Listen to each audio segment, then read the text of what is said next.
Good morning to each and everyone. We know all of you are excited for our upcoming event today.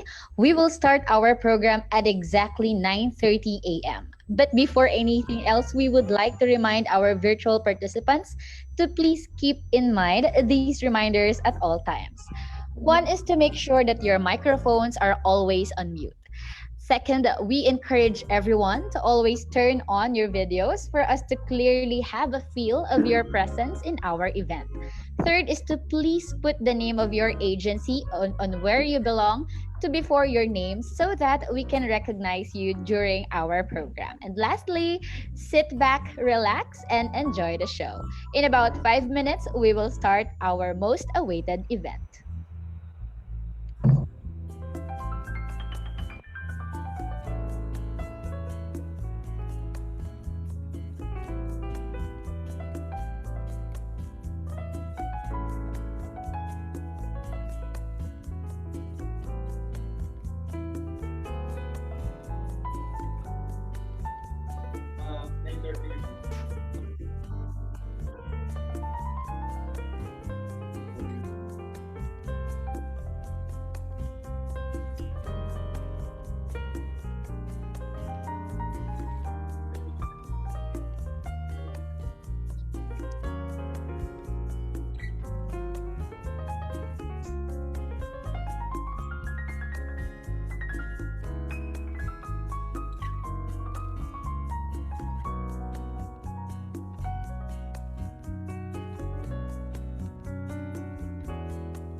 Or hindi na lang ma'am. Ako na lang ma'am. Sige.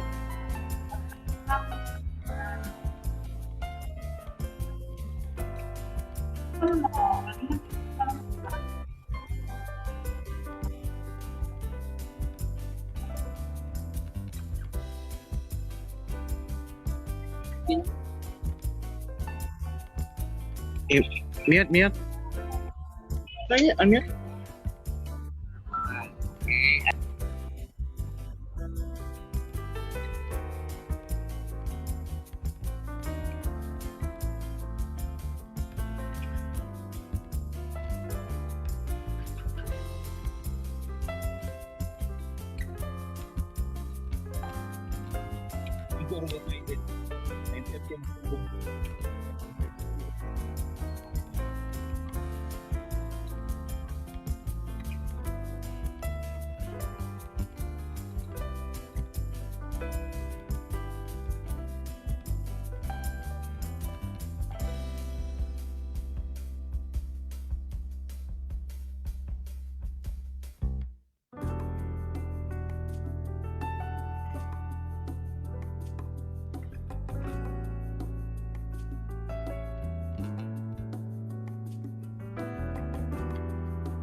to our honorable guests, administrator, deputy administrator, directors, officials, colleagues, stakeholders in the maritime industry, ladies and gentlemen. Good morning.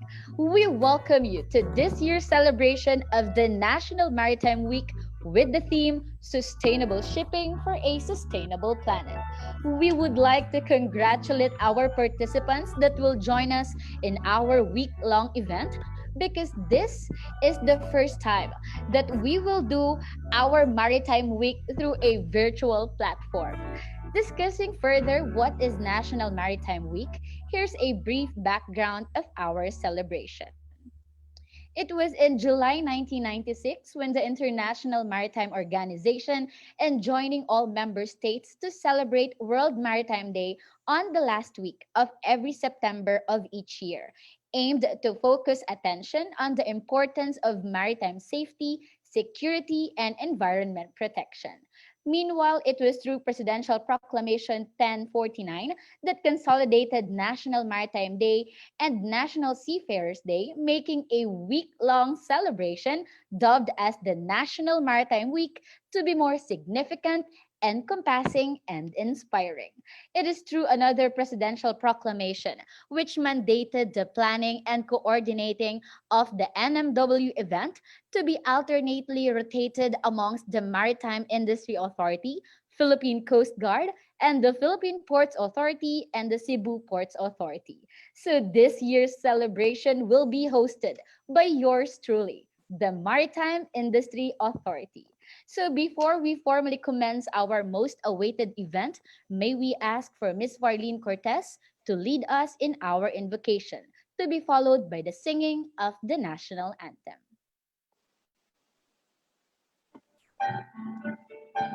Varied in faith we may be, we have but one God to whom we now pray. In the name of the Father, and of the Son, and of the Holy Spirit. Amen.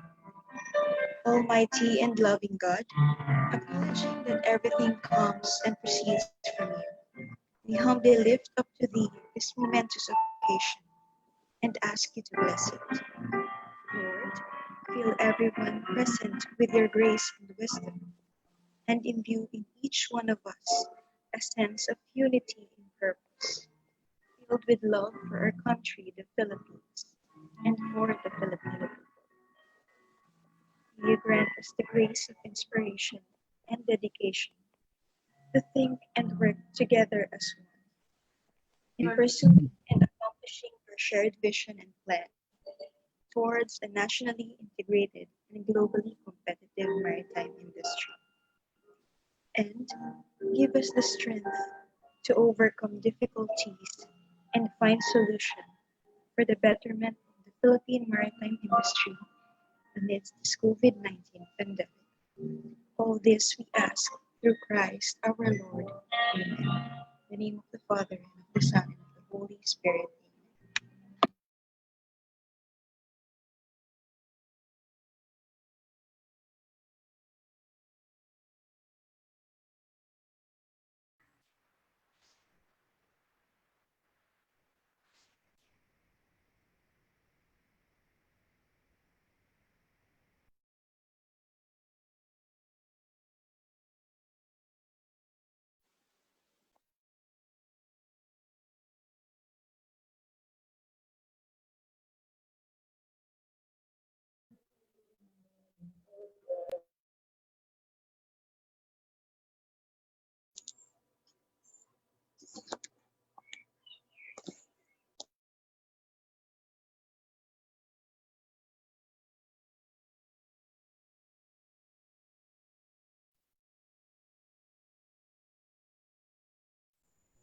For our national anthem, I guess we have a slight technical problem.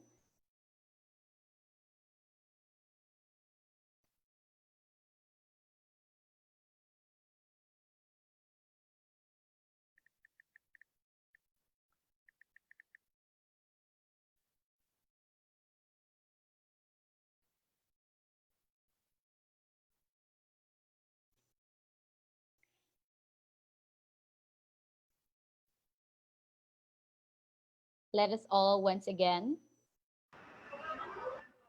have our national anthem.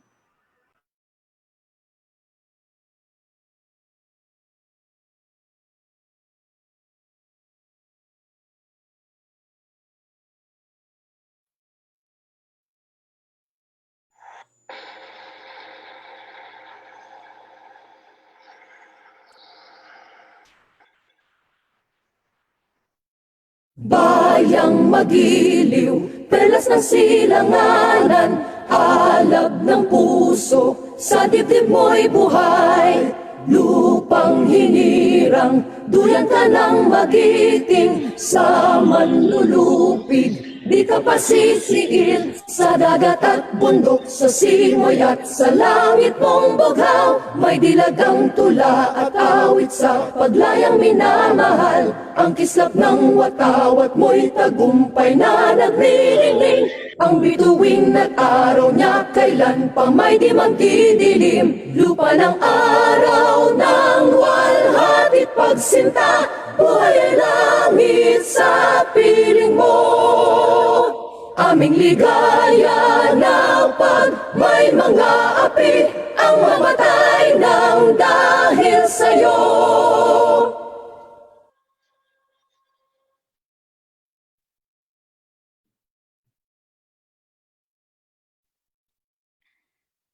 As you can see, this is the beauty of virtual platform. Even in the comfort of your homes, you can join us real time in all of the activities that are lined up in our week-long celebration. Since we're not physically together, we encourage everyone to use our reaction icons that you can see in the bottom part of your Zoom account. You can click the applause icon after every presentation or the like icon to show agreement in the things you can see in our program. So there you have it. Of course, this year's event will never be complete without the enthusiastic participation of our beloved agencies. So let's call on our participating agencies. And of course, as we mentioned, your agencies, please click the applause icon in the reaction button so that we may recognize each and every one of you. To start off, let us call on our responsible agencies to start off this year's host, the Maritime Industry Authority. I can see so many applause icons from our friends in the marina. Next, let's call on the Philippine Coast Guard. There you have it. Thank you so much for our participants from the PCG. Next, let's call on the Philippine Ports Authority. May we see our friends from the PPA? Thank you so much. To be followed by the Cebu Ports Authority. There you have it. A lot of applause icon is on the screen. Next, we have our partners from the government sector.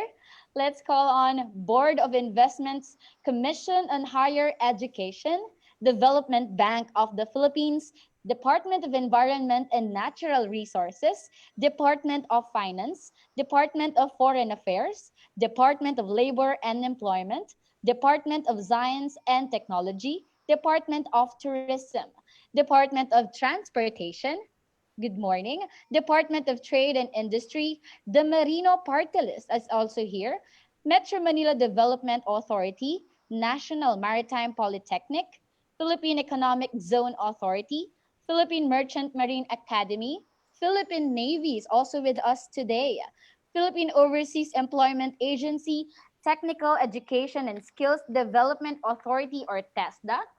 Thank you so much for our government sectors that are all here to celebrate with us our National Maritime Week. Next, let's also recognize our friends from the private sector. Let's start off with Apostleship of the Sea, Association of Licensed Manning Agencies, Associated Marine Officers and Seamen's Union of the Philippines, Boating Industry, Association of the Philippines, Filipino Association for Mariners Employment Incorporated, Filipino Ship Owners Association, Magsaysay Group, Maritime League, Maritime Movement Philippines, Philippine Association of Maritime Institution, Philippine Association of Maritime Training Center Incorporated, Philippine Association of Manning Agencies and Ship Manager Incorporated, Philippine Inter-Island Shipping Association, Philippine Coastwise Shipping Association, Philippine Roro Operators Association, Philippine Transmarine Carriers Incorporated, Stella Maris, Safe Seas, Society of Naval Architects and Marine Engineers, Shipyards Association of the Philippines, and Women in Maritime Philippines. Thank you so much to our participating agencies. If I haven't called your agency, but you are with us today, please chat it in our chat box so that we may recognize you. Okay, thank you so much, everyone. So there you have it. Of course, this year's event will never be complete without the enthusiastic participation of our beloved agencies. So thank you so much to our beloved participants. We would really encourage you to join us in our week-long event in the coming days. So to formally begin our celebration, may we be graced by none other than the Administrator of the Maritime Industry Authority, Vice Admiral Robert M. Pedrad, to officially open the National Maritime Week 2020. Let's give him a round of applause by clicking our applause icon.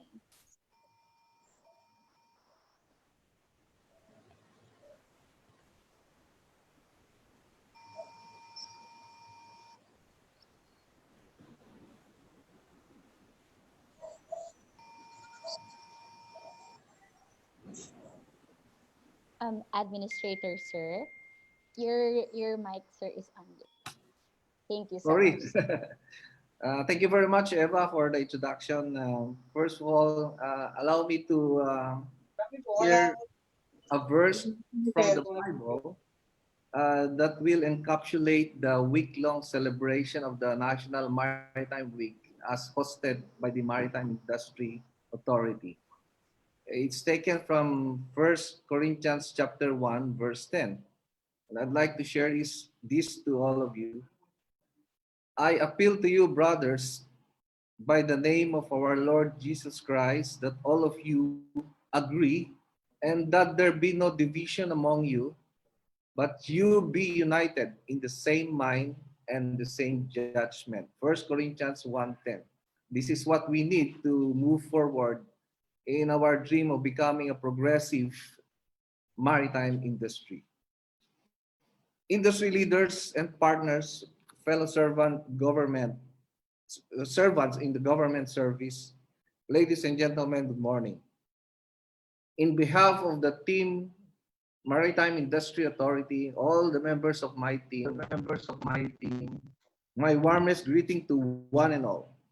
It is our honor to welcome each one of you and formally in the opening of the 2020 National Maritime Week. The Maritime Industry Authority is privileged to host this year's celebration despite the pandemic.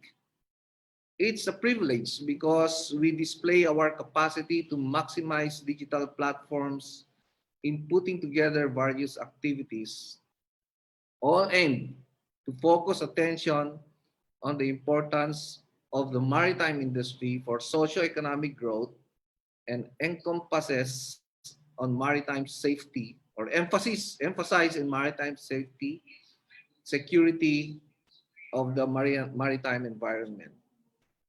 This year's Sustainable Shipping for a Sustainable Planet provides an opportunity to raise awareness of the United Nations Sustainable Goals and to highlight the work that the IMO and its member states are undertaking to achieve its targets.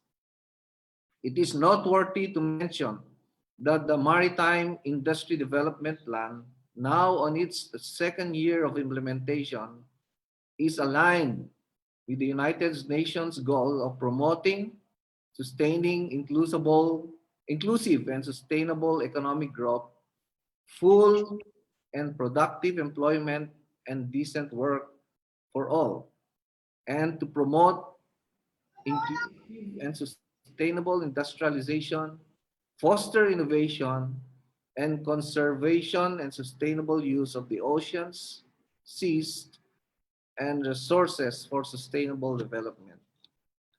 The MIDP outlines our dreams for the maritime industry by 2028.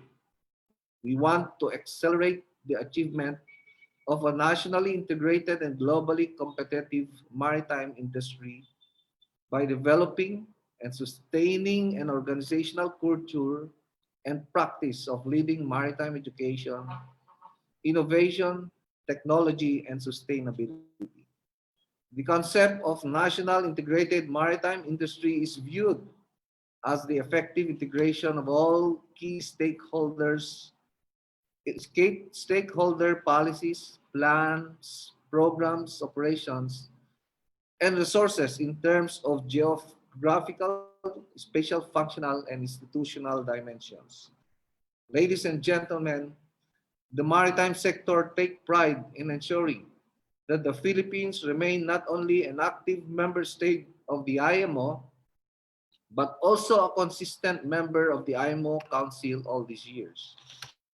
As a responsible member state, the Philippines continually complies with international standards or protocols on maritime manpower, safety, security, and environmental protection.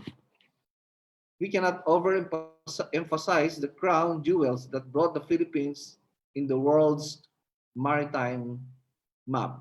As the leading source of seafarers, one of the top 5 largest shipbuilding nation, and as always in the top 10 fish producing nations in the world. Based on available data, the contribution of the maritime sector to the national economy has increased significantly since 2010 in terms of ships manufactured locally, passengers transported, goods traded, jobs created, and remittances generated through our beloved seafarers. With the maritime sector able to keep these crown jewels before COVID-19, can we do this after COVID-19 and even during the time of COVID-19? Let me share my thoughts on this sobering question.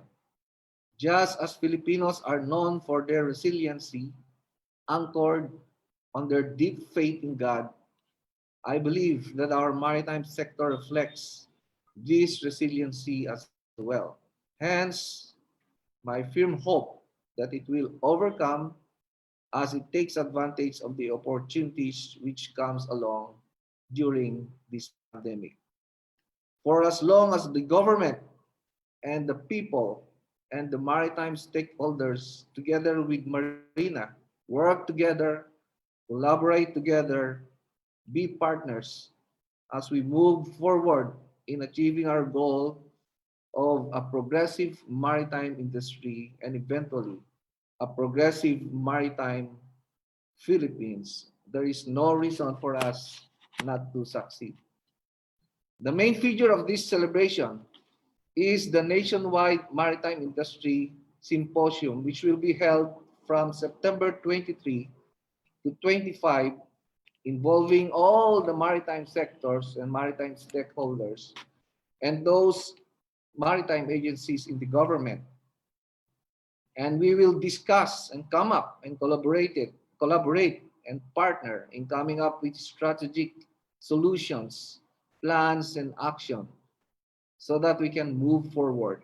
There is no better way to achieve our purpose but to be with one mind, with one heart, and with one judgment, as I read a while ago, a scripture from the Bible. So let me take this opportunity now to thank each and one of you for joining us in the celebration of the National Maritime Week. I would like to express my congratulations and sincere gratitude to the members of my team, the Maritime Industry Authority. All of you guys are the reasons why this National Maritime Week will be a very successful one. Congratulations to all the work and labor that you have put in place to make this week-long celebration a successful one. Thank you, Team Marina. I would like to thank everyone who are joining us today in the opening ceremony. God bless us all, and may our nation, Philippines, be blessed and progressively be successful in the years to come. Magandang umaga at maraming salamat sa ating lahat. Thank you so much, Administrator Empedrad, sir. It really is an honor for us that you are leading us in our national celebration. Next up, we will have more video messages from our honorable guest speaker from the International Maritime Organization, IMO Secretary General, His Excellency Mr. Kitak Lim. So let's all watch this.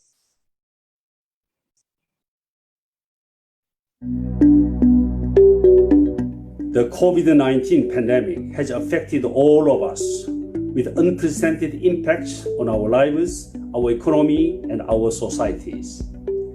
At IMO, we have observed and attempted to address the impacts on the shipping industry and especially seafarers. In these challenging times, the ability of shipping services and the seafarers to deliver essential goods, including medical supplies, food, and fuel, is central to responding to and overcoming this crisis. The pandemic has shown that shipping, the most reliable, efficient, and cost-effective method of international transportation that carries more than 80% of global trade, remains the leading facilitator of global economy. Therefore, shipping and maritime will be at the heart of the economic recovery and future sustainable growth far into the future, both at the sea and ashore, supporting an inclusive and resilient economy to underpin the achievement of the Sustainable Development Goals. Sustainable shipping for a sustainable planet. Our theme for 2020 couldn't be more relevant now and for years to come. In the post-COVID world, much focus will be directed at the 2030 Agenda for Sustainable Development and the 17 Sustainable Development Goals adopted by all UN member states in 2015. These goals are as relevant as ever. Shipping is essential for sustainable development. The 2030 Agenda will only be realized with a sustainable transport sector supporting world trade and facilitating the global economy. But the shipping also needs to secure its own sustainability. Shipping activities must be balanced with the safety of life at sea, the long-term health and diversity of the oceans. A major part of IMO's role is to ensure that shipping continues to make its contribution to the global economy without upsetting nature's delicate balance. Supported by IMO's regulatory framework, shipping is engaged on a journey of transformation toward the sustainable future. IMO actions are: enhance maritime safety and digital shipping, ensure and enhance the professionalism, competence, and workplace environment of the world seafarers, decarbonization of international shipping and reduction of sulfur of ships' fuels, protect the polar regions and reduce marine litters, facilitation of maritime traffic in collaboration with the port industry, technical cooperation and capacity building of developing countries, enhance gender equality in the maritime community, and maintain a robust response system to meet threats to safety and security at the sea and protect the marine environment. All form the foundation for shipping's part in securing a sustainable future for all of us. We must now look to see what more should be done to achieve these goals. At the start of 2020, alongside our UN sister entities, we marked the beginning of a decade of action and delivery for the SDGs. in choosing sustainable shipping for a sustainable planet. As this year's World Maritime theme, we focus global attention on how IMO and the member states, civil societies, and the shipping industry are working together to ensure that shipping continues and strengthen its contribution toward sustainable growth. As the global pandemic has turned all our lives upside down, I have been encouraged by the unprecedented level of cooperation and collaboration in the maritime world. I have spoken many times of our voyage together, encompassing member states, NGOs, multiple maritime stakeholders. Though this year, the spirit of those words has been more important than ever. We need to capitalize on this willingness to work together as we move forward, supporting shipping, seafarers, and the maritime sector to fulfill their responsibilities. Thank you.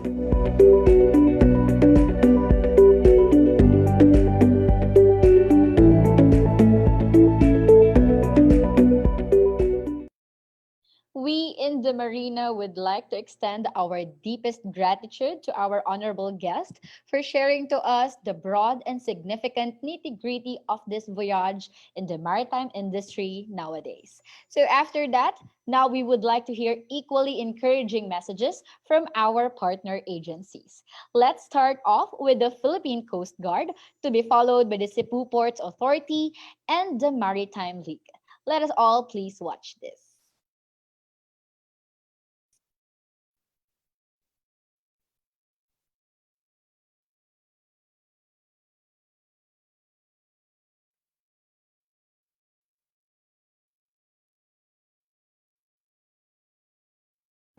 Good morning, ladies and gentlemen.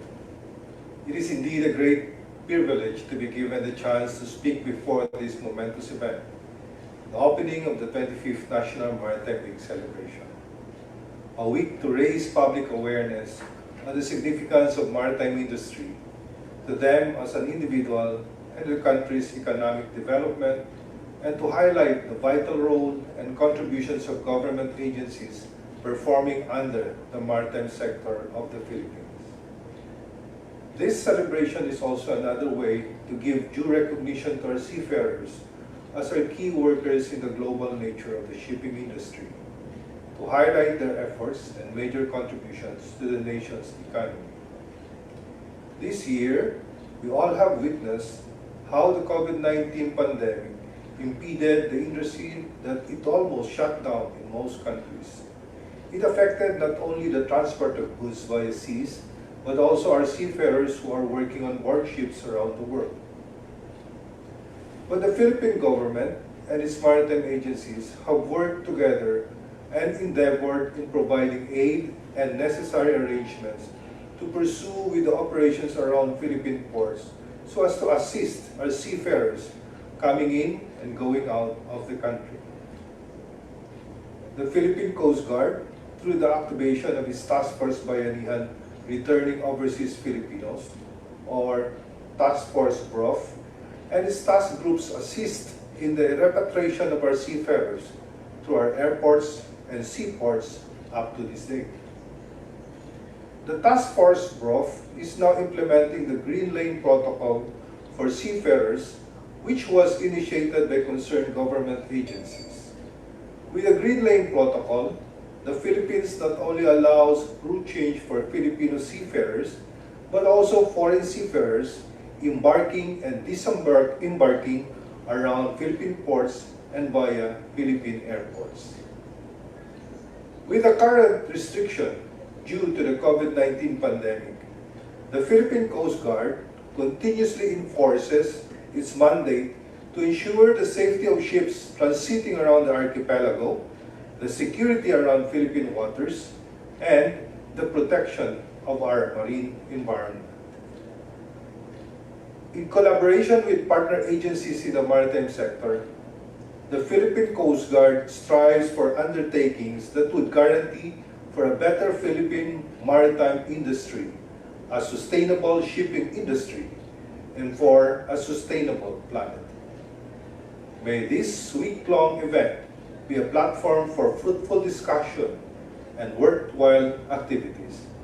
Mabuhay po tayong lahat at magandang umaga, and may God bless us all.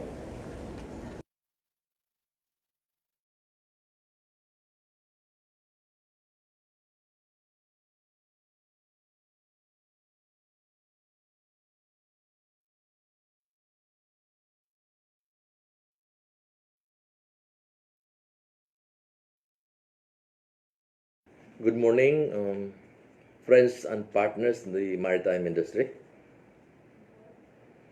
2020 is a very challenging year for all of us as we are confronted with a public health crisis which has significantly affected practically all sectors of our society. The maritime sector is no exception. Travel restrictions, operational limitations, health concerns, and even retrenchment have significantly affected us as a result of the COVID-19 pandemic. The past months have been tough, but we managed to keep the economy going and made sure the unhampered movement and delivery of food and Kailan na talaga ano niyan, operate yung commodities mismong ano? in our seaports. Together with our partners, we also made sure that every repatriated OFW and locally stranded individual is able to rejoin with their families. As we celebrate this year's National Maritime Week, a pat on the back and my salute to all the brothers and sisters in the maritime sector for making it possible. Taking into account all the crises that we are facing, adding to the existing challenges of seafaring, and still being able to successfully deliver our services and make quality contributions to this fight is an admirable feat, and I am truly proud. But in order to cope up with, we must be able to adapt to the prevailing situation and see this as a great opportunity to learn our lessons, make solid advancements, and build a more resilient workforce. This goes consistently with this year's theme, Sustaining Shipping for a Sustainable Planet. We shall all recover from this and bounce back by transforming our systems with sustainable practices. On CPA's part, we have 2 capacity building projects ongoing worth 1 billion pesos. On DOTR's part, a commitment to the Build program of this administration is the implementation of the new Cebu International Container Port project worth 10 billion, the consultancy portion of which is now ongoing. The battle against COVID-19 continues, but let us celebrate and recognize these simple milestones, declare our sincere commitment to constantly improve, elevate the standard of our professions, and play a much durable role in economic recovery and development. Once again, to all of you, to all of us, happy 2020 National Maritime Week. Again, good morning.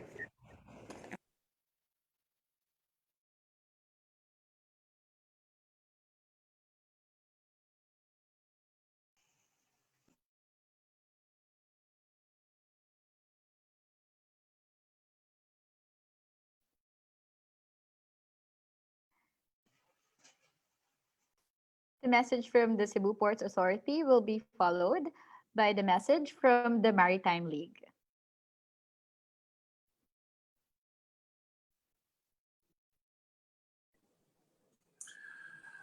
Good morning, ladies and gentlemen, our partners in the maritime industry. I'm Admiral Ed Santos. I'm the new chair and president of the Maritime League. I think all of you know that the Maritime League is a multidisciplinary organization that seeks to develop and support our industry.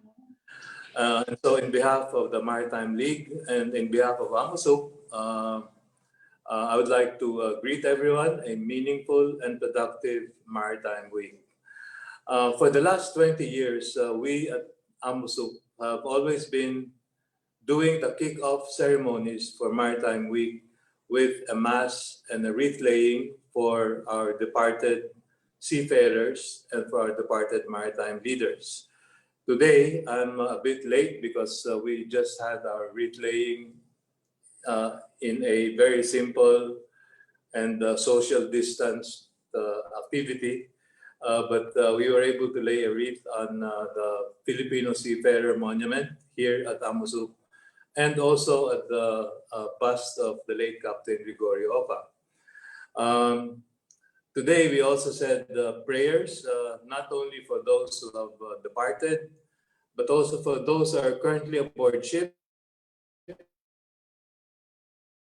even suffering more than a year of continuous duty on board the ship. And of course, those who are still waiting here now to be deployed. I'm sure that everybody knows the anxiety and the stress of our seafarers who are not able to, who are still waiting for their chance to go on board, waiting for their deployment. We are living in unprecedented times, and indeed, the transport sector, including the maritime sector, has been greatly affected. That involves everybody, not only from shipping, but it also includes the manning industries, the ship repair, maritime enterprises. Everybody, almost all of the maritime community has been impacted greatly by this pandemic. And so I hope that all of us will work together. Let me, at this point, thank and congratulate the Philippine Navy and the Coast Guard and the Philippine Ports Authority for doing their part. Still, they're in the front. So,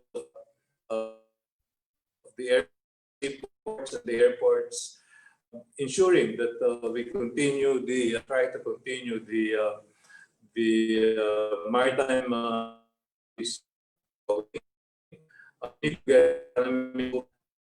hopefully together.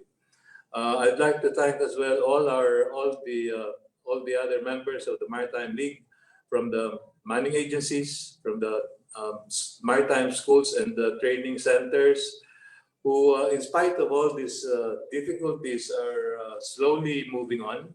I'm thankful specifically to Marina for extending the certificates and the SIRBs of our seafarers. In the face of a lot of fast action being done by the Indians and by the Eastern European countries, they can move freely in and out of their countries and report to their shipping companies. And because of this, many of our jobs on board international ships are being taken over by these nationalities. So we have to get those jobs back, and we have to exert effort to get them back. So together we hope to be able to do this with the schools, with the marina, with the manning agencies, manning companies, and ship management companies who are here with us. I'd like to thank as well our maritime lawyers, members of the Maritime League, who have been constantly pushing on to ensure that we maintain our pressure for us to retain our holdings on the West Philippine Sea and the Scarborough Shoals. Up to now, they're still working on this on the legal side, and let me congratulate them for doing a good job. So as I said, together, let's move forward. We will overcome if we are all together, and that is my message for everyone. Working towards a sustainable shipping and a sustainable future, not only for us, but for our children and grandchildren. Thank you very much. Have a meaningful and productive Maritime Week. Thank you so much to our partner agencies. Without their full support, this National Maritime Week will never be complete. So, following the messages from our participating agencies, before we move forward, let us take a glimpse and look back a little to all our accomplishments, initiatives, and projects that we have done successfully, though we were faced with a lot of challenges this year that actually pushed us to go beyond our limits and cross that horizon. So let's start this with this year's host agency, the Maritime Industry Authority, to be followed by the PCG, PPA, and then the Cebu Ports Authority.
With the Philippine Coast Guard's multifarious roles as a dependable national maritime organization, the PCG is geared towards saving lives and properties at sea through increasing its presence throughout the archipelago. The rapid changes in the maritime environment made the PCG to adapt from a wide spectrum of hazard and threat on our marine resources and transform the organization into a more capable and proactive seagoing agency.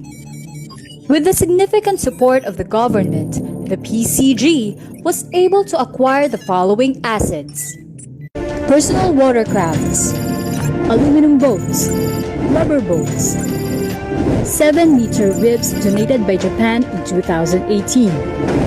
Rigid hull inflatable boats with outboard motor. 12-meter high-speed boats donated by Japan. 11.5-meter special purpose crafts. Portable X-ray detector. 34-meter multi-role response vessels as part of the maritime safety capability. 15-meter high-speed boat. 24-meter fast patrol boats from OSEA. Defiant metal shark boats. And 83-meter offshore patrol vessel from France. The increased budget likewise allowed the PCG to bolster its air assets with the purchase of 2 units of Airbus H145 rescue helicopters, fully equipped ambulances, PCG buses, boom trucks, staff vehicles, multi-purpose vans, and C-35 6x6 trucks.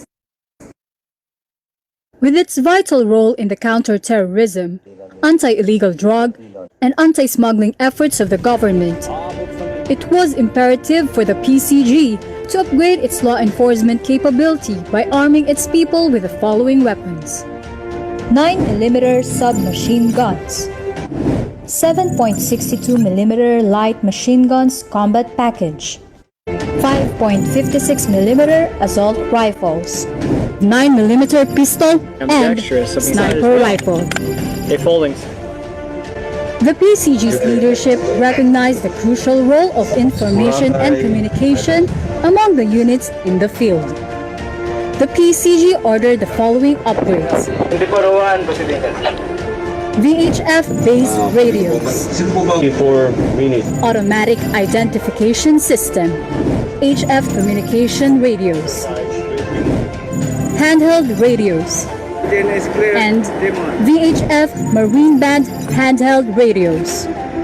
The PCG is expected to add the following assets to the inventory: 94-meter multi-role response vessels from Japan, fast patrol craft, maritime patrol search and rescue aircraft, maritime scientific research vessel, 120 meters multi-purpose strategic support vessels and basing facilities, and weapons including .50 caliber remote-controlled weapon system to be attached to PCG patrol boats and vessels. Providing support to these surface assets and personnel are the following: construction of coastal radar systems from Japan on 11 radar stations in Mindanao, construction of coastal radar systems from the Philippine government in 10 radar stations. The construction of the following Coast Guard bases are ongoing. To aid maritime safety efforts, navigational buoys amounting to 13.5 million pesos is also scheduled to be delivered, while the PCG has received half of the 29 units of primary LED lanterns amounting to 38.91 million pesos. Among the completed projects are the 94 lanterns and the installation of 19 lighted buoys. In the coming years, expect that the presence of the new and improved floating and airborne platforms and modernized facilities will become the face of the new Philippine Coast Guard: fast, reliable, and ever ready.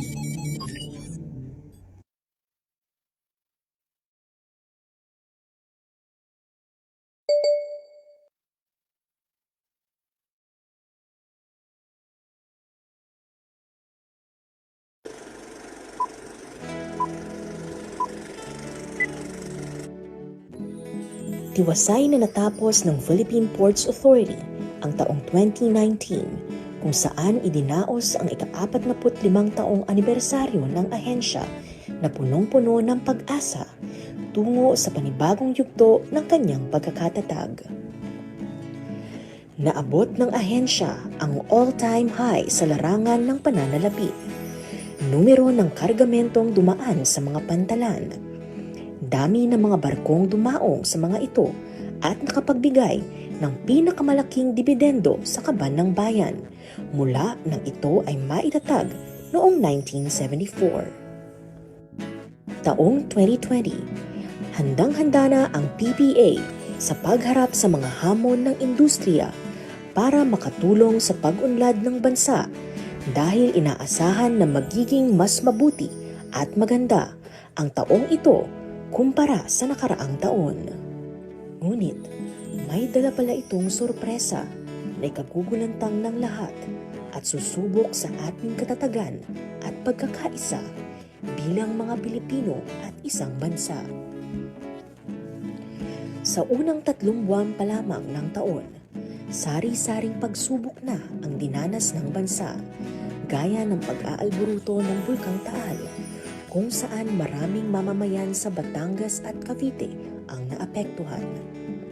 Ang tensyon sa pagitan ng Estados Unidos at Iran na nagbanta sa buhay at kabuhayan ng maraming Pilipino sa gitnang silangan.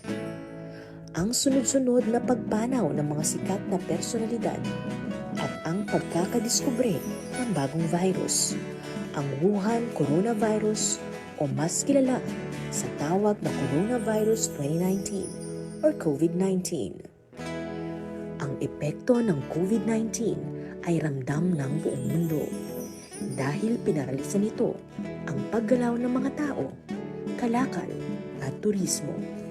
Hindi rin nakaligtas ang Pilipinas sa bagsik ng coronavirus disease dahil patuloy ang pagdami ng mga dinadapuan ng sakit na ito, kung saan pinakamarami ay mga mamamayan ng National Capital Region at mga karatig nitong lungsod at probinsya.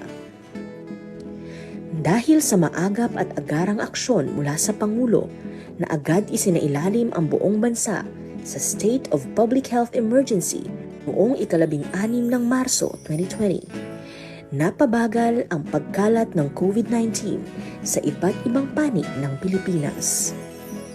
Ito ang naging sandigan ng PPA sa patuloy na paggabay ng Department of Transportation na magpatupad ng mga hakbangin upang masigurong ligtas ang mga pantalan sa impeksyon habang tumutulong sa mga tao na labis na naapektuhan ng laban ng bansa kontra COVID-19.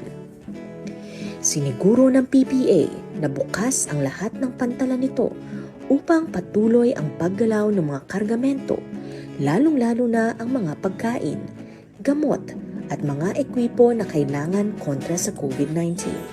Pinaaga rin ng PPA ang pagbibigay ng dibidendo mula sa kinita nito noong 2019 sa kaban ng bayan upang makadagdag sa pondo na gagamitin sa pagsukpo ng nakamamatay na sakit. Sakto at tama rin sa oras ang pasahod nito upang matulungan ang mga kawani ng ahensya habang patuloy na nagbibigay ng serbisyo publiko sa gitna ng health emergency. Kaliwat kanan din ang pagbibigay ng ayuda ng iba't ibang port management offices ng PPA para sa mga naapektuhang porters, dock workers, outsourced personnel at iba pang kawani ng pantalan na labis na nangangailangan. Agaran ding naisaayos ng PPA ang port congestion na naranasan sa mga pantalan ng Maynila, dulot pa rin ng epekto ng COVID-19 sa pakikipagtulungan ng Department of Finance, Department of Trade and Industry, Department of Agriculture at Bureau of Customs. Bigay rin ang PPA ng 30-day extension sa pagbabayad ng concession fees sa mga concessionaire ng pantalan habang nasa ilalim ng community quarantine upang ibsan ang hirap na dinaranas dahil sa pagkaantala sa operasyon ng kanilang mga negosyo. Mas pinadali rin ng PPA ang paglabas-masok ng mga sasakyang may dalang kargamento sa mga pantalan, ayon na rin sa direktiba ng IATF. Gamit ang 100 million peso funding mula sa Lopez Group of Companies, itinayo ng DOTR at PPA ang Bayanihan We Heal as One COVID-19 Treatment Center sa loob ng Manila South Harbor sa pakikipagtulungan ng Department of Health, Philippine Coast Guard, Maritime Industry Authority, Asian Terminals Incorporated at To Go Group. Ang treatment center ay may kabuuang 211-bed capacity na may kanya-kanyang lugar para sa mild, advanced, at severe cases ng COVID-19. Kumpleto sa mga medical equipment at may sarili itong nurses stations, mess hall at airtight doors para maiwasang makalabas ang aerosol mula sa isang infected na pasyente. Kamakailan lamang ay nilagyan ito ng dedicated Stage 3 ambulance upang kumpletuhin ang serbisyo na ibinigay nito sa mga mamamayan na gumagamit sa treatment center. Kahit sa kalagitnaan ng pandemya, nakatapos ang PPA ng 14 port projects upang mas mapabilis at mapaganda ang serbisyo ng mga pantalan. Naitaguyod ito ng walang naging COVID-19 casualty. Maliban dito, patuloy rin ang PPA sa pagsuporta at pagtulong sa mga proyekto ng pamahalaan, gaya ng Balik Probinsya Program para sa mga LSI, ROF at seafarers, at Hatid Estudyante Program para sa mga mag-aaral na na-stranded dahil sa pagpapatupad ng iba't ibang community quarantine. Nagbigay rin ng pagkakataon ang PPA Head Office sa mga kawani nito na nagnanais na lumipat sa mga PMO upang doon magtrabaho at mapalapit sa kanilang probinsya. Bilang paghahanda sa pagpapatupad ng new normal, sari-saring pasilidad na rin ang itinatayo sa mga pantalan upang maiwasan ang hawaan ng COVID-19, gaya ng sanitation tents para sa mga kargamento, hand washing stations, pagsagot sa entry protocol form at pagsusuot ng personal protective equipment. Nagpapatupad rin ang PPA ng alternative work platforms at stringent physical distancing sa loob at labas ng mga tanggapan nito, kagaya ng work from home at reduced manning requirements. Ipapatupad na rin ang online ticketing system para sa mga pasahero at online payment scheme para sa mga kargamento at iba pang port dues sa mga pantalan upang tuluyan ng maiwasan ang face-to-face transaction. Nakatakdaring tapusin ng PPA ang mahigit kumulang 22 port projects bago matapos ang taon upang mas lalong mapabilis, mas epektibo ang serbisyo na ibinibigay sa mga pantalan sa gitna ng patuloy na laban sa COVID-19. Higit sa lahat, patuloy na inaalagaan at ginagabayan ng PPA ang mga kawani nito sa pamamagitan ng pagbibigay ng mga kinakailangang kagamitan at bitamina upang labanan ang COVID-19. At makapagpatuloy ang mga ito sa pagbibigay ng mataas na lebel ng serbisyo publiko sa mga panahong kagaya nito. 46 na taon na nga ang Philippine Ports Authority. Mahigit 4 na dekada nang nagbibigay ng serbisyo publiko sa pamamagitan ng pamamahala ng mga pantalan na tuloy-tuloy na pinagtatagpo ang mahigit 7,000 isla ng Pilipinas. Sadyang napakalayo na nga ng narating ng ating ahensya. Kahit sa gitna ng kasalukuyang pandemya na dulot ng COVID-19, masasaksihan natin ang damayan, tulungan at bayanihan ng bawat kawani ng PPA sa Luzon, Visayas at Mindanao. Ang dedikasyon ng bawat isa upang makapagbigay ng katiwasayan ng kabuhayan sa ating mga kababayan na sa kalaunan ay magdudulot ng katiwasayan sa buhay ng bawat Pilipino.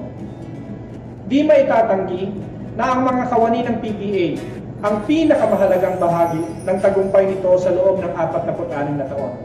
Kayo ang nagdala sa ating ahensya kung nasaan man ito ngayon.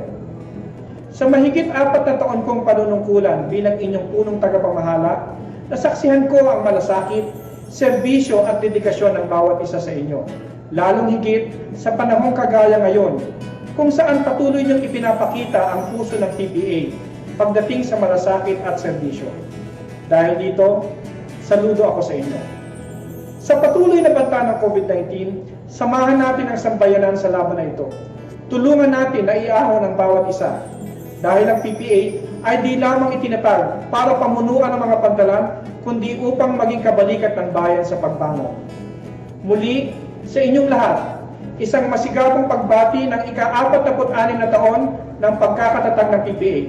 Patuloy nawa tayong kasiyahan ng Panginoon. Maraming salamat sa inyo. Ito ang inyong Philippine Ports Authority. Ka-46 na taon ng PPA. Kabalikat ng bayan sa pagbangon.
Those are very inspiring videos of our partner agencies. We congratulate you for all the accomplishments despite the pandemic. This really is the beauty of the virtual platform. Even in the comfort of your homes, you can join us real time in all of the activities that are lined up in our week-long celebration. Since we are not physically together, we encourage everyone to use our reaction icons that you can see in the bottom part of your Zoom account. You can click the applause icon after every presentation or the like icon to show agreement and support in the things that you can see in our program. And that concludes the first part of the NMW 2020 opening ceremony. We welcome you all to the second part of our celebration. Here we present to you launching of significant projects and initiatives of the Marina that will surely give everyone a deeper knowledge and appreciation to the happenings in the maritime industry. This part of the program is comprised of discussions, including the Overseas Shipping Biennial biennial report, Marina Manual on Accessibility and Sensitivity, Integrated Domestic Shipping Information System, and the most awaited launching and ribbon cutting of the Marina Mro Ncr. So let's start this. To give a brief background for the launching of the Overseas Shipping Biennial Report 2nd edition with the theme Hoisting the Sails Full Speed Ahead will be given to us by Overseas Shipping OIC Director Ms. Presi Hara. Let's give her a big hand. Thank you, Ms. Eva. Good morning, everyone. I am Priscilla Hara, Officer in charge of the Overseas Shipping Service. Welcome to the launching of the 2nd edition of the biennial report of the Overseas Shipping Service for 2018-2019 during the celebration of the National Maritime Week 2020. My short presentation would cover the following: an introduction to the OSS biennial report, a short background, objectives why we come up with this report, its contents, and where you can access it. Next, please.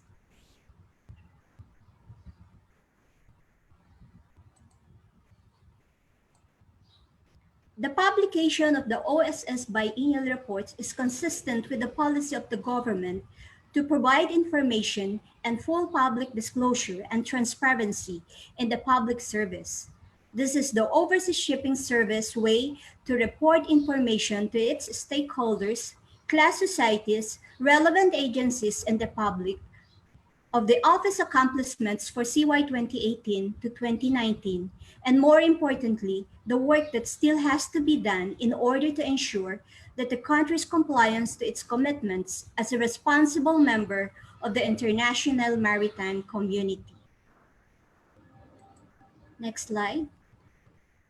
The project was conceived in 2017 when the director of the OSS, Attorney Jean Burr Pipia, received appreciation on the conduct of the office quarterly assessment with the private sector of the overseas shipping sector. This activity has been very effective in reporting its accomplishments and updating the stakeholders with respect to its regulatory functions and addressing the issues and concerns of the stakeholders. Inspired by this, the office considered the crafting of a written report to be distributed to the stakeholders of the overseas shipping sector. This covers the office supervisory and regulatory functions under the Maritime Registry Division and the developmental functions, especially on our international commitments and compliance under the International Shipping Development Division and Cooperation and Strategic Maritime Initiatives Division. Director Pia deemed it appropriate to cover the accomplishment of the OSS for the last 2 years as an effective means of public disclosure and transparency, and to provide adequate information to the private stakeholders in general in the form of a biennial report. In 2018, the OSS distributed its first volume of the biennial report, looking back, sailing forward for the calendar years 2016-2017 to its stakeholders in the domestic scene and international partners. The coverage of the second volume of the OSS biennial report, Hoisting the Sails Full Speed Ahead for the calendar years 2018-2019, had been broadened to include not only the office accomplishments, but also essential information on the nature of its functions, its composition, and most importantly, its vision. Hoist the sails, full speed ahead is a ship captain's order in preparation for navigation as he looks at a vast horizon. Like a ship, the OSS proposes to adopt this theme in light of its effort to move on after successfully ending a journey while looking forward to more productive years. Hoisting the sails full speed ahead is but fitting to a ship which gears towards modernization and digitization amidst the pandemic and aims to provide anticipatory reliefs for other disruptive technologies. Next, please. The objective of this report are as follows. First, to come up with a printed material informing the public, most especially our stakeholders, of the nature, cause, significance, composition, and accomplishment of the office in relation to the interests of the country's maritime industry in furtherance of its commitments to the international community. Second, to keep the stakeholders abreast of the developments in the overseas shipping sector in view of the promotion of the Philippine Flag Registry, compliance to the International Maritime Organization Member State Audit Scheme or the IMSAS in 2022, ratification of or accession to the International Maritime Instruments, continued support and mutual respect to the bilateral agreements entered into by the Philippines with other states or international organizations, and accomplishment of the Philippine Maritime Attaché in London. Next slide. We also aim to provide updates on relevant policy issuances, which are vital to shipping companies' operations. And lastly, to share the stakeholders the plans and programs for the implementation of the Maritime Industry Development Program. Unlike other publications, the biennial report is both entertaining and informative. It has special information features such as lists of OSS-related circulars, statistics, progressive charts to various international commitments, and more. It likewise provides message from key personalities in the maritime industry who have provided their support and helped the OSS to move forward with its projects and vision. This includes message from the administrator, the OTR Assistant Secretary for Maritime, IMO Maritime Goodwill Ambassadors, representative from the Marino Party List, our champion in Congress, and private stakeholders associations representatives. It also has an overview of the notable accomplishment of the OSS for the years 2018 to 2019 and the OSS for 2020 and beyond. Also included is a brief introduction to the overseas shipping industry, promotional and developmental initiatives, including legal and policy reforms, collaborating with the industry, and the Overseas Shipping Service Information and Monitoring System, or OSIMS. It also has the international commitments, including matters relevant to the International Maritime Organization, implementation and enforcement, IMO technical assistance and regulatory framework, and the Association of Southeast Asian Nations. The Overseas Shipping Service, its core functions and responsibilities, as well as the people behind the execution of the task. And lastly, the list of related policy issuances of the OSS for the last 2 years.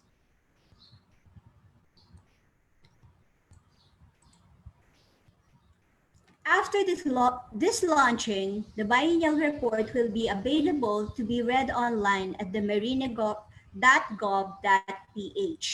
We hope that this report would satisfy our objective of providing information of what we do in the marina for our overseas maritime sector, in partnership with other departments and agencies such as the Department of Transportation, Department of Foreign Affairs, Philippine Coast Guard, Philippine Ports Authority, Cebu Ports Authority, Office Transport Security, and other related agencies.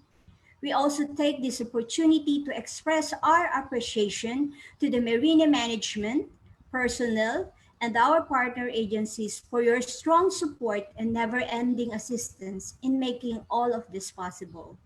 I also want to express my personal thanks to Attorney Jean Pia for her conceptualization of this project and continuous guidance to the OSS despite her new responsibilities at the STCW office. To Ms. Yas Villanueva, the OSS staff, and the PADMO team for this labor of love. I hope you enjoy looking at the photos and reading the articles as much as we enjoyed putting it together for you. Salamat po sa inyong pakikinig. Magandang umaga po. Thank you so much po, Director Hara, for that very comprehensive presentation of the second edition of the Overseas Shipping Biennial Report.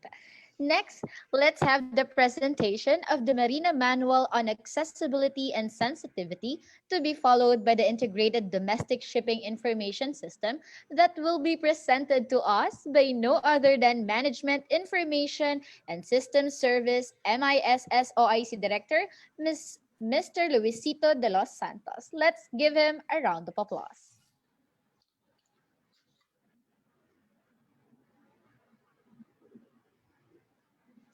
Thank you, Eva. Good morning, ladies and gentlemen. The Maritime Industry Authority is proud to announce that it is publishing a manual on accessibility and disability sensitivity in the maritime industry. This manual was conceptualized and was made possible through the assistance of the National Council of Disability Affairs, with the view to promoting inclusivity in the maritime industry. The Marina, through this manual, aims to generate awareness of accessibility and sensitivity in the maritime sector. It likewise intends to provide guidance to ship owners and port operators on how to handle PWDs upon their arrival in the port, at the ticketing booth, when they embark on the ship, while they are on board passenger ships, and when they disembark when the ship reaches her port of destination. For us, as stakeholders of the maritime industry, the manual will be a useful guide to our understanding of the various forms of disability, as well as on how we can assist and handle persons with disability. This manual contains legal basis by which the Marina or the Philippines has to implement, particularly those that will promote the general welfare of persons with disability. It also includes international regulations with which the Philippines has commitment to give national provisions. Basically, this manual contains information on how to assist PWDs, such as those with psychosocial disabilities, deaf, and hard of hearing persons, those with learning and intellectual disabilities, those with orthopedic disabilities, among others. This is one of the most important chapters of the manual. It enumerates a step-by-step guidance on how to assist PWDs when they are at the booking office, at the terminal, upon embarkation, while they are on board, and upon disembarkation. It also contains a prescribed universal design of fixtures and equipment vis-a-vis as a way to ensure accessibility for safe, secure, and convenient sea travel. This manual also contains prohibitions when dealing with persons with disabilities. Ladies and gentlemen, this manual is not for commercial use, it will be for public use, and it will be accessed at the portal of the Maritime Industry Authority. I hope you will find time downloading and reading this manual. The same will be uploaded this week. Thank you for listening. Magandang umaga po.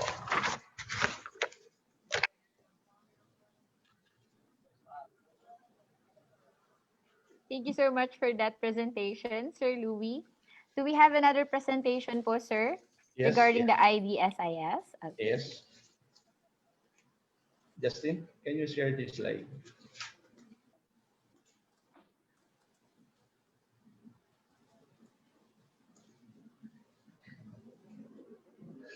Good morning again, ladies and gentlemen. Against the backdrop of COVID-19 pandemic, the situation has taught us so many lessons. It has significantly reduced, if not prohibited us, from undertaking face-to-face interactions in public and in the workplace. But the delivery of our frontline services to the public should continue. And this could only happen if we optimize the use of digital connectivity for automation of our processes as a platform for government and industry to interact to ensure unhampered business operations. Today, ladies and gentlemen, the Marina is pleased to provide you a briefing on the Integrated Domestic Shipping Information System, a digital platform that ensures accelerated processing of applications for the issuance of various statutory certificates for the domestic shipping sector. Next slide. In support of the government's vigorous campaign on good governance, transparency, this system was developed to promote ease of doing business through the automation of domestic shipping and related applications. It also aims to provide an end-to-end solution for both the marina and its stakeholders, since interaction will be done through the system. Next slide. The adoption of the system will ensure faster and more efficient processing of relevant applications in the domestic shipping sector. The system likewise boasts the following features: online filing of applications, e-payment, as well as the capability of our stakeholders to track the status of their applications real time. There is likewise an assessment of fees online. Next slide. We also have better data document security through the inclusion of a printed QR code in every certificate, license, or documents approved. There's also an online verification of the status of the applications and complaints, as well as fingertip access to quality information. The following are the applications covered: accreditation of ship owners, operators, vessel name clearance, ship acquisition, vessel plans approval, ship construction certificate, tonnage measurement certificate, issuance of COCPR, issuance of CWL, BRL, and PLO. So these are the activities and timelines. So we already completed the virtual training of Marina technical personnel because this system will be implemented nationwide. We did that from June to August. And we are envisioning a virtual orientation of industry stakeholders by this September. So you expect that we will be sending out letters of invitation for participation in this virtual training. We also envision to have a soft implementation of the system in Marina National Capital Region and our regional office in Batangas City, and we are envisioning to do this by October 2020. So on the third week of October, if there will be technical adjustments as a result of our soft implementation, we look forward to be able to complete everything such that by the end of October, there will be full implementation of this system. So this is the workflow, and we will be discussing the workflow when we're going to do our virtual training with our stakeholders. This ends our presentation on this integrated domestic shipping information system. Thank you and good morning. Eva, back to you.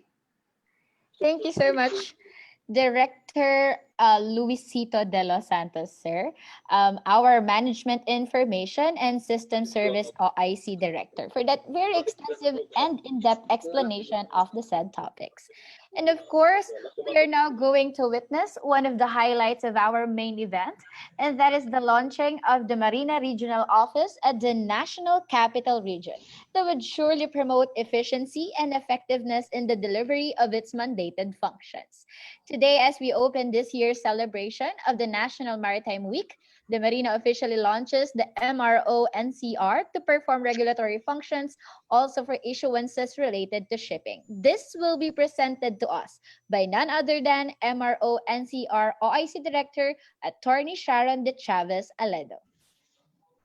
Thank you, Ms. Eva.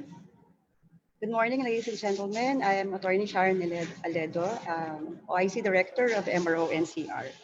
Today, as we open this year's celebration of the National Maritime Week, the Maritime Industry Authority officially launches the Marina Regional Office National Capital Region, or NCR, to perform regulatory functions for issuances related to shipping and seafarers.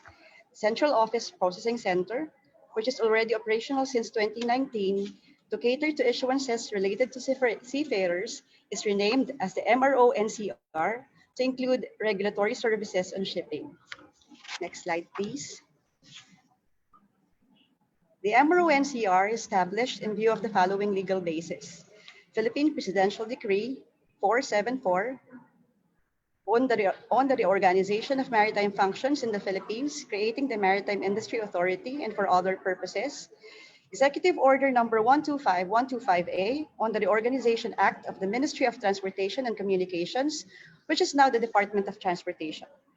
Republic Act 9295 as an act promoting the development of Philippine domestic shipping, shipbuilding, and ship repair and shipbreaking, ordaining reforms in government policies towards shipping in the Philippines and for other purposes, which is otherwise known as the Domestic Shipping Development Act of 2004. Republic Act number 11032 on the Ease of Doing Business and Efficient Government Service Delivery Act of 2018. Marina Administrative Order number 04-19 on the creation of a maritime safety plan to address and resolve the challenges in the country's maritime industry by providing a strategic direction in maritime safety. Marina Administrative Order number 1719 on the guidelines governing the operations of Marina Regional Offices in the implementation of policies and streamlined processes relative to shipping regulations. Finally, Marina Administrative Order number 25-19 that established the Marina Central Office Processing Center or Marina COPC. Next slide. The objectives of the establishment of the Mro Ncr are as follows: to decongest the Marina Central Office of certain responsibilities that would promote efficiency and effectiveness in the delivery of its mandated functions. Second, to enhance existing services by introducing simplified requirements and streamlined procedures in the implementation of policies relating to shipping and seafarer regulations being applied with the Marina Central Office. And to increase efficiency in the delivery of services by delineating the promotional and regulatory functions performed by frontline service units of the Marina Central Office. Next slide, please.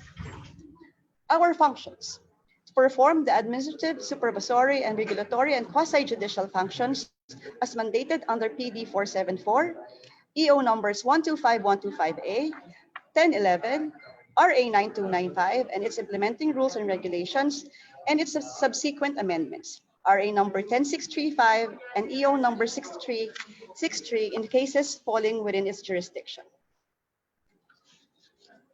Next slide. In the areas of jurisdiction of Mro Ncr shall cover Metro Manila, Cavite, Rizal, Laguna, Bataan, Pampanga, Tarlac, Bulacan, Nueva Ecija, Zambales, and Aurora. Next slide.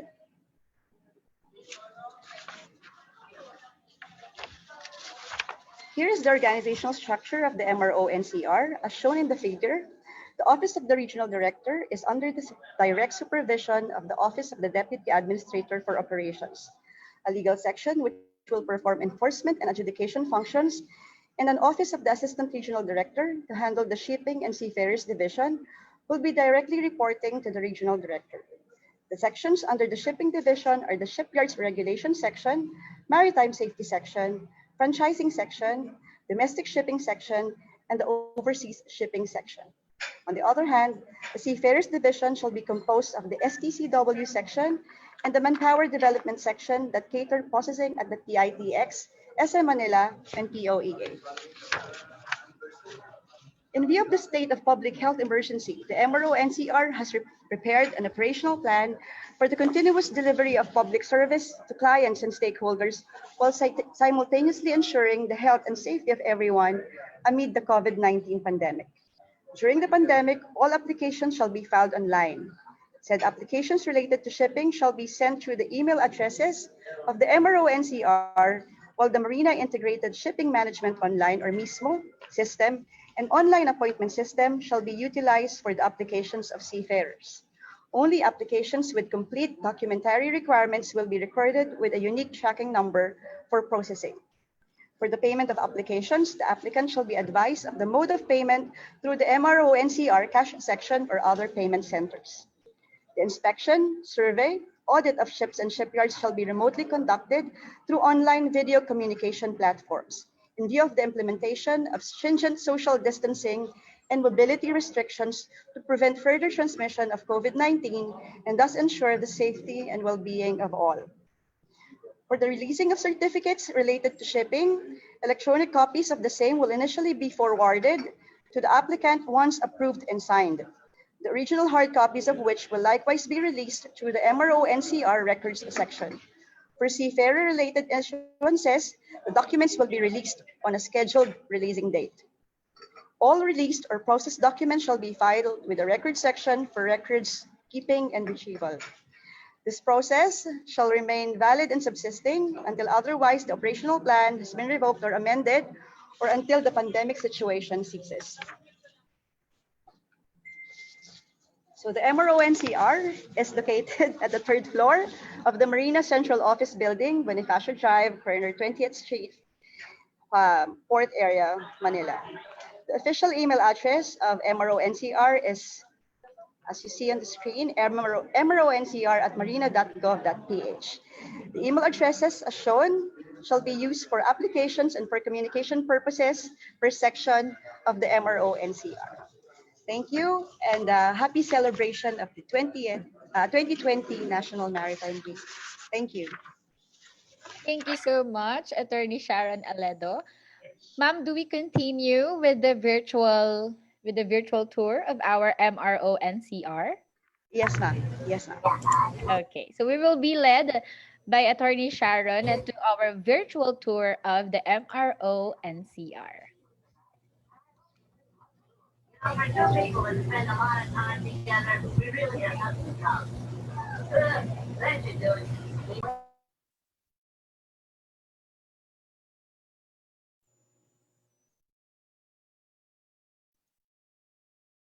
Okay, while we were waiting for the commencement of the virtual and physical tour of our Mro Ncr at the third floor of the Marina building, as what Attorney Sharon has already said in her presentation, the concept of the establishing of the Marina Regional Office at the National Capital Region stemmed from the objective of decongesting the Marina Central Office of certain responsibilities that would promote efficiency and effectiveness in the delivery of its mandated functions.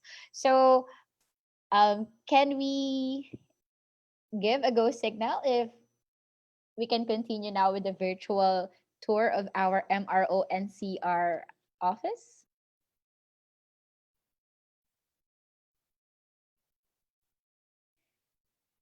So we will show you the physical features of our the launching of this new office of the Marina. So considering that the Marina Central Office through its frontline service units caters to both regulatory and promotional functions, it is deemed best for purposes of increasing efficiency in the delivery of services that a delineation of these two functions be promoted. So while we were waiting for the virtual tour, we encourage everyone here, our participants, to please join us in this week-long celebration, because tomorrow and the coming days we will have a lot of symposium that will tackle so many information about the maritime industry. So there will be symposiums tackling a lot of issues so that all of us will have a deeper knowledge and appreciation to our maritime industry nowadays. Are we ready for the virtual tour? We've been ready the workstation for hopefully by on the site operationalization on the 28th, our equipment will be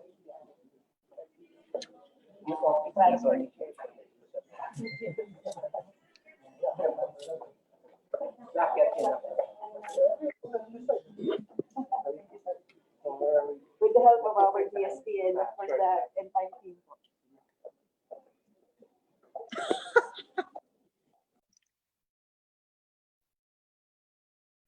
So there you have it. That is our virtual tour of the Mro Ncr.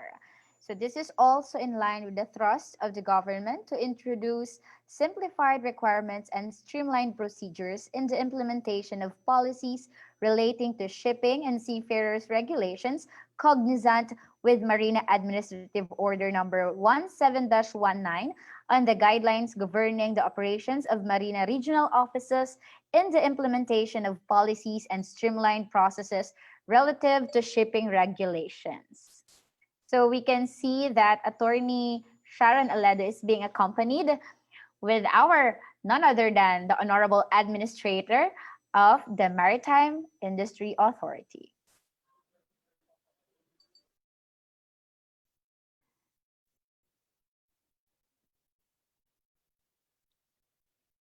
So our virtual tour of the Mro Ncr will be followed by a closing statement from our beloved administrator.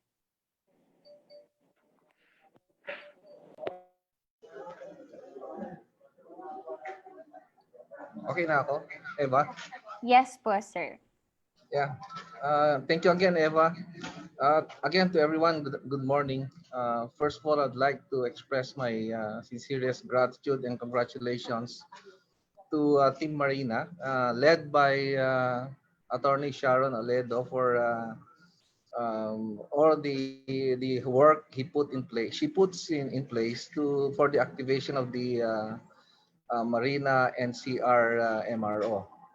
If you look at my 10-point agenda, ang isa sa guidance ko is to strengthen the Marina organization for efficiency. Kailangan natin palakasin yung mga MRO natin in the different regions.